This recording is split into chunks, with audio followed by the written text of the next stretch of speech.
ஒன்றிய பாஜக அரசால தமிழ்நாடு எதிர்கொண்டு இருக்கக்கூடிய நெருக்கடிகளையும் நம்ம அரசியல் ரீதியா அவங்க பழி வாங்கிட்டு இருக்கிறத எடுத்து சொல்லக்கூடிய வகையில துணிச்சலோடு இந்த புத்தகத்தை எழுதியிருக்கிறார். ஆளுங்கட்சியோ அல்லது எதிர்கட்சி வரிசையோ என்றைக்கும் கொள்கையை விட்டு தரமாட்டோம்.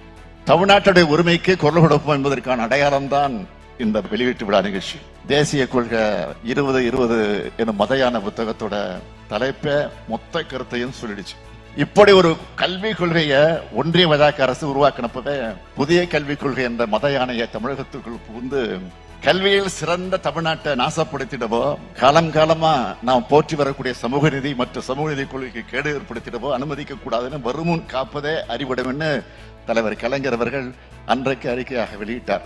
கலைஞரின் வரிகளையே புத்தகத்தோட தலைப்பா ஆக்கி இருக்கிறார் நம்முடைய மகேஷ் அவர்கள். இன்னைக்கு நாடு இருக்கிற நிலைக்கு மிக அவசியமான புத்தகம் இது. ஒன்றிய பாஜக அரசு பொறுத்த வரைக்கும் எல்லாத்தையும் காவியமயமாக்கணும். முதல்ல கல்வியை காவியமயமாக்கணும். அதுக்காக கொண்டு வந்ததுதான் இந்த தேசிய கல்விக் கொள்கை. அதனாலதான் நம்ம அன்பில் மகேஷ் அவர்கள் இந்த புத்தகத்தின் மூலமா மதவாதம் உருவாக்கக்கூடிய அழிவு பாதைகள் நாம் செல்ல போகிறோமா, நாம் பிள்ளைகளின் வாழ்வை வளமாக்க சமூக நீதி பாதைகளை நோக்கி செல்ல போகிறோமா என்ற மிக முக்கியமான கேள்வியை இந்த நாட்டை நோக்கி அவர் எழுப்பியிருக்கிறார். இதை ஒரு அமைச்சரா மட்டும் அவர் எழுதல, சமூக நீதி அடித்தளமாக கொண்டு உருவான தமிழ்நாட்டோட கல்விக்கூடத்துல படிச்சு உருவான ஒரு இளைஞனா இந்த நூலை எழுதியிருக்கேன்னு அவர் சொல்லி இருக்கிறார்.